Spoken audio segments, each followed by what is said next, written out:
السلام عليكم. لا تنسوا الإعجاب بالفيديو والاشتراك في القناة تشجيعا لنا لنستمر بنشر المزيد إن شاء الله.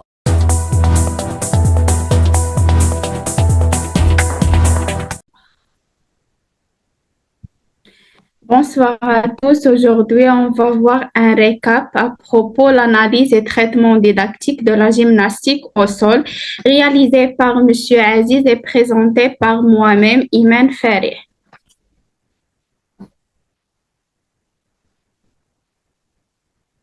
Le plan. Premièrement, l'introduction. Deuxièmement, définition et utilité de l'analyse et traitement didactique. Troisièmement, modèle d'analyse, modèle de Dugal. Quatrièmement, l'analyse didactique avec ses étapes, logique interne, problème fondamental, enjeux de formation, principes d'action et les règles d'action. Cinquièmement, traitement didactique avec ses étapes, niveau d'apprentissage, thème d'étude, logique du comportement de l'élève. On va commencer par l'introduction. La gymnastique au sol est une activité humaine concernant les deux sexes de production de formes corporelles techniques destinées à être vues et jugées selon un code qui répertorie et hiérarchise les savoir-faire à travers un enchaînement de 90 maximum sur un praticable de 12 mètres carrés. Cet APS est l'objet d'une locomotion spécifique qui oblige le gymnaste de se déplacer essentiellement sur les mains en position renversée, en rotation et dans un espace aérien. La gymnastique suppose un travail corporel puissant, tonique et coordonné permettant de défier les lois de la gravitation en jouant contre la pesanteur. La gymnastique au sol, il y a l'activité concernant les deux sexes.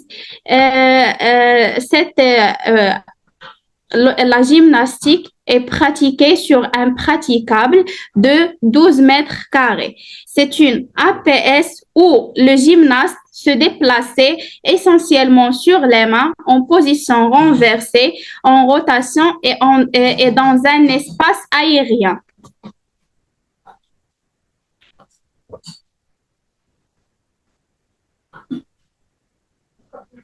Deux, définition et utilité de l'analyse et traitement didactique.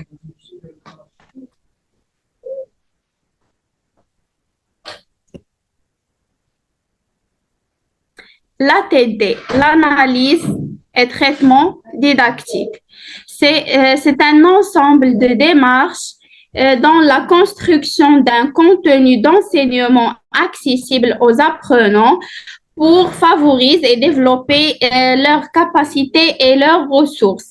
L'analyse et traitement didactique, ce sont des pratiques sociales qui consistent à un savoir savant émanant de la société.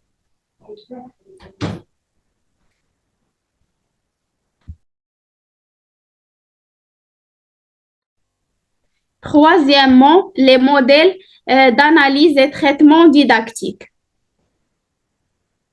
Selon Dugal, l'analyse didactique comporte 5 étapes essentielles: la logique interne, problème fondamental, les enjeux de formation, les principes d'action et les règles d'action. Et le traitement didactique comporte le niveau d'apprentissage, thème d'étude, logique du comportement de l'élève. باش نمشيو من l'analyse didactique التريتمون ديداكتيك عندنا واحد ليتاب لي اسونسييل كنسميوها l'évaluation diagnostique.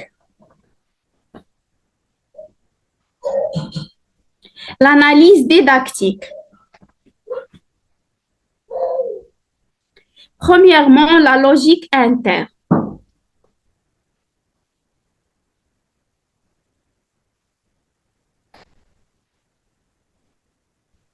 La logique interne selon Dugal, c'est tout ce qui est la caractérise, ce qui fait l'essence ou l'essentiel. Elle correspond aux caractéristiques fondamentales de l'activité concernée.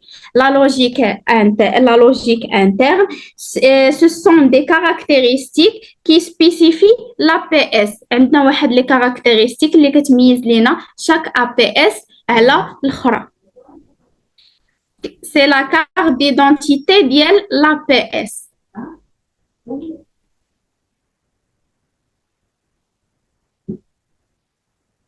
Deuxièmement, le problème fondamental. Selon Dugal, c'est le problème auquel un élève est nécessairement confronté au cours de sa pratique, problème de cohérence étroite avec la logique interne de l'APS ou l'APSA. Il décrit la contradiction essentielle constitutive de celle-ci. البروبليم فوندامونتال هو البروبليم اللي ممكن يواجهه لينا ليليف اثناء الممارسه ديالو لهذيك لا بي اس. Le problème fondamental en gym, c'est le risque.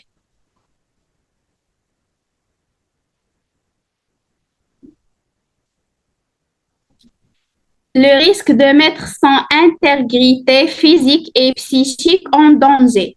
Le risque de paraître maladroit ou vétueuse. Le risque d'être banal ou original. Troisièmement, les enjeux de formation.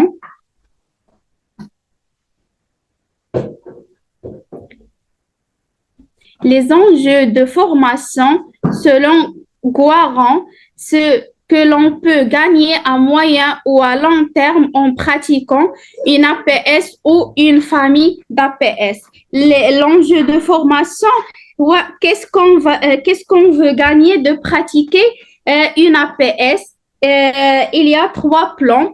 Le plan socio-affectif, le plan bio-informationnel et le plan psychomoteur.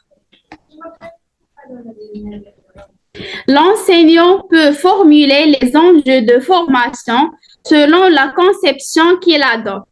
Il existe plusieurs conceptions dans la conception naturaliste, culturaliste et citoyenne. L'enseignant peut adapter les 3 à la fois avec une prédominance d'une conception. L'enseignant peut formuler les enjeux de formation selon 3 conceptions, naturaliste, culturaliste et citoyenne, avec une prédominance d'une conception. Parmi ces 3. Exemple des enjeux de formation.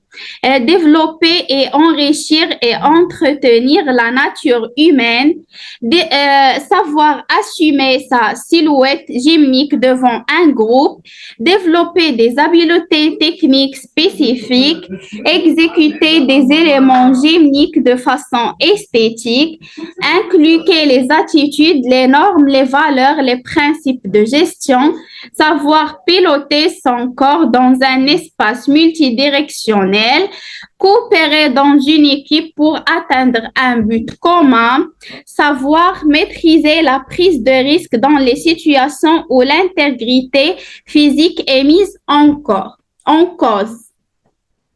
Ce sont des enjeux de formation en gymnastique. Quatrièmement, les principes d'action.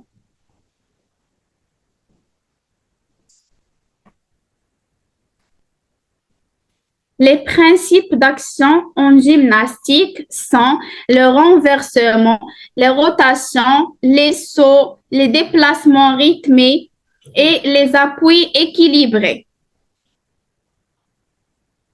Cinquièmement, les règles d'action.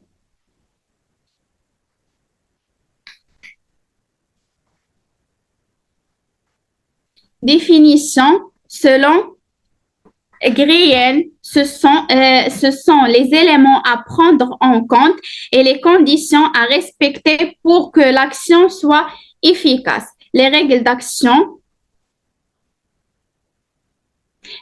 d'action, ce sont des éléments اللي كنخدموا عليهم باش نوصلوا l'objectif ديالنا.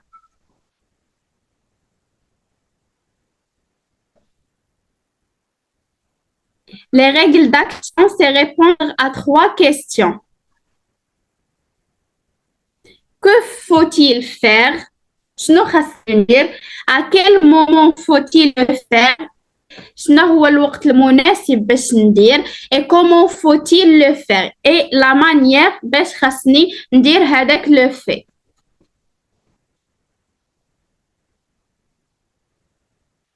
Exemple, la roue.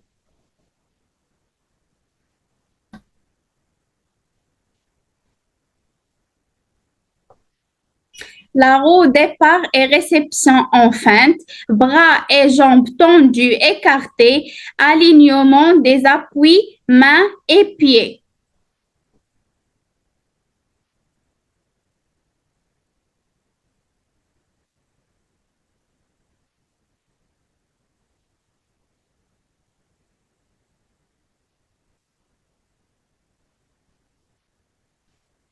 On a le départ et la réception.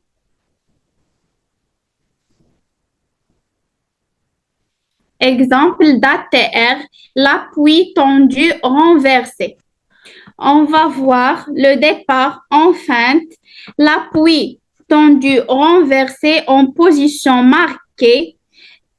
Les jambes sont serrées à la verticale renversée, comme on voit dans ce schéma.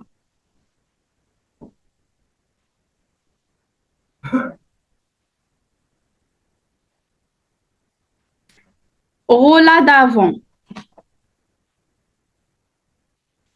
Le départ sont accroupis, corps groupés, la réception accroupie, se relever sans les mains.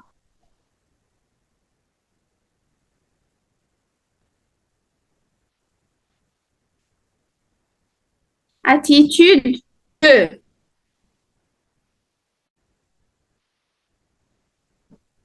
La planche faciale, jambes tendues, pieds à plat, jambes libres à l'horizontale, position maintenue 2.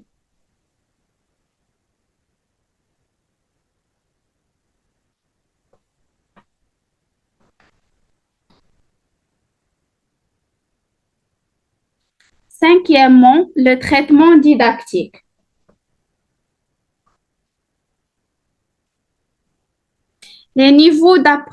Premièrement, les niveaux d'apprentissage.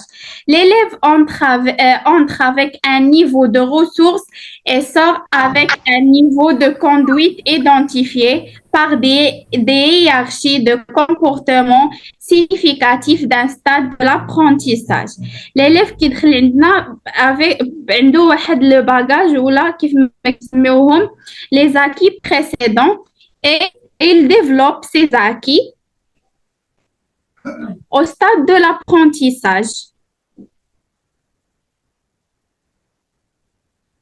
On va voir exemple des niveaux d'apprentissage. Niveau 1, évitement. Les caractéristiques, aucune réalisation, fuite ou autre réponse, contourne la tâche. Niveau 2, une tentative. Le sujet s'engage dans l'action et produit une réponse totalement inadéquate. Existence des résistances et de réflexes de rééquilibration domine l'efficacité de l'action. Mouvement coordonné, trop de temps d'arrêt. Pour le niveau 3, réalisation, l'engagement dans l'action va dans le sens de la réponse motrice attendue. L'effet recherché est grossièrement obtenu. Mouvement lié, encore des temps d'arrêt. Niveau 4, l'adéquation. Les caractéristiques, la tâche est accomplie selon les critères minimums d'efficacité. Les mouvements segmentaires indépendants, amplitude en cours limitée. Pour le 5e niveau, virtuosité. Les mouvements segmentaires sont parfaitement dissociés, tout en étant coordonnés dans l'action. Chaque action est détachée et coordonnée avec les autres actions. Les changements de vitesse, d'accent, de rythme sont manqués.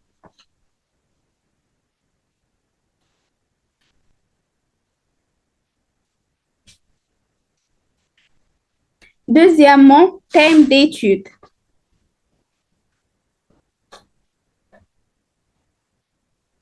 Définition. Un thème d'étude est un objectif opérationnel dont l'enseignant trouvera une solution pour que l'élève s'améliore pour arriver en fin de cycle à une situation de référence qui est la réalisation d'enchaînements. Le thème d'étude,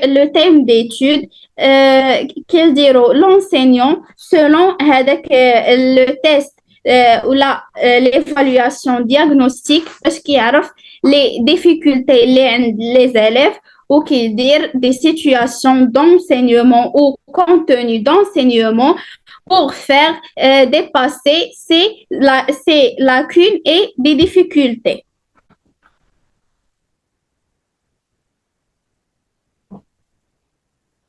On peut considérer un thème d'étude comme un objectif terminal d'un cycle. Exemple, aussi en gymnastique au sol. Présenter un projet individuel d'expression motrice sous forme d'enchaînement d'éléments gymniques devant le groupe de classe. هذا غادي يكون ليا واحد لو تيم ديتود اللي غادي نخدمو عليه.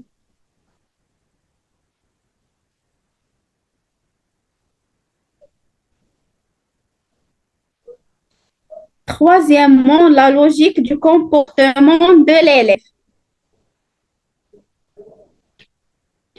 Logique de comportement de l'élève, le niveau de fonctionnement de l'apprenant, la logique du progrès de l'apprenant confronté à l'APS, les stratégies cognitives et motrices mises en place par l'apprenant pour résoudre le déséquilibre posé par le problème fondamental de l'activité.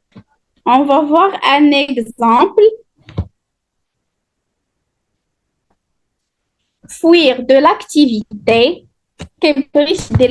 l'activité, déformer l'exécution pour la rendre de son point de vue plus simple. ممكن يبدل لنا واحد الميجور ديال لا بي اس باش يرجعها مناسبة ليه. hésiter et marquer un temps d'arrêt. يتردد ou manquer temps d'arrêt. Les critères de réussite indiquent le plus clairement et le plus concrètement possible l'état de la tâche qui doit être atteint pour pouvoir conclure à sa réussite. En EPS, les critères de réussite sont des indicateurs comportementaux ou chiffrés qui réussissent. Le PS, les critères de réussite comportementaux, ça veut dire comportemental, yani qualitatif ou quantitatif, qualitatif ou chiffré quantitatif. À l'enseignant de juger le degré de conformité de la prestation d'un élève par rapport à l'objectif visé, modèle de comportement ou de performance. À l'élève de situer sa production par rapport à l'exigence préétablie, mais aussi de comprendre ses réussites ou ses échecs. Ces derniers ne sont pas des facteurs, mais constituent des indicateurs et des repères qui aident à la régulation du processus d'enseignement-apprentissage. Les critères de réussite Ce sont des indicateurs et de repères باش كيعرف l'élève la progression de la production ديالو.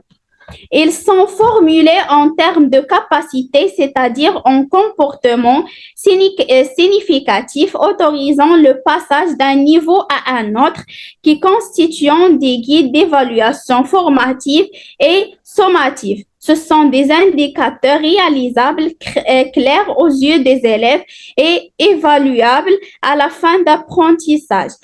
Les critères de réussite كيمكنوا لنا le passage من un niveau à un autre selon une évaluation formative. Et l'évaluation sommative راه كتكون ليا في الاخر ديال l'apprentissage. Ils peuvent être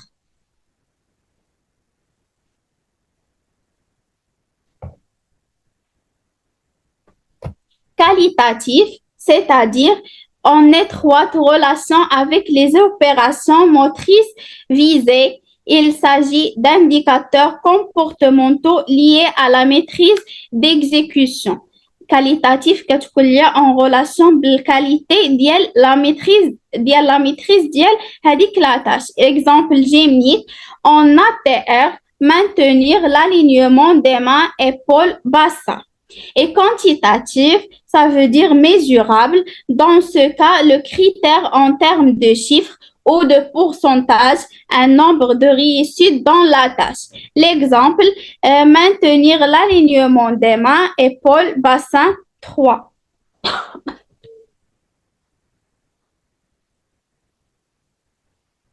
Situations de référence. Ce sont des situations stables de repère permettent pour l'élève l'appréciation de problèmes, des acquis et des progrès. Situation de référence كتمكن ليا l'élève من l'appréciation ديال les problèmes ديال les acquis وباش يعرف les progrès ديالو. Pour l'enseignant, la confrontation des élèves aux problèmes fondamentaux de l'APS et son évaluation. Elles sont modulables dans la complexité. Pour un cycle de gymnastique, la situation de référence est l'enchaînement à la fin de cycle. Pour chaque élément à apprendre, il peut y avoir une situation de référence. Ces situations de référence sont variables selon le niveau des élèves. Pour chaque élément à apprendre, il peut y avoir une situation de référence. Ces situations sont variables selon le niveau des élèves. Les situations de référence selon les orientations pédagogiques 2009 collégiales. Pour la première année collège, on a 3 éléments de difficulté A, 2 éléments de B et 0 C. Deuxième année collégiale, 3 de A, 2 B, 1 C. Troisième année collégiale, 2 A, 4 B, 1 C. Et les situations de référence selon les orientations pédagogiques 2007 qualifiant pour le tronc commun. 2 éléments de difficulté A, 3B, 2C. Première année bac, 2B, 3C, 2D. Deuxième année bac, 2C, 3D, 2E.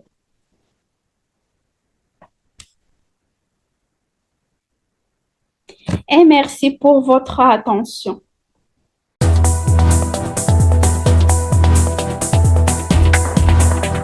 السلام عليكم. لا تنسوا الإعجاب بالفيديو والاشتراك في القناة تشجيعا لنا لنستمر بنشر المزيد إن شاء الله.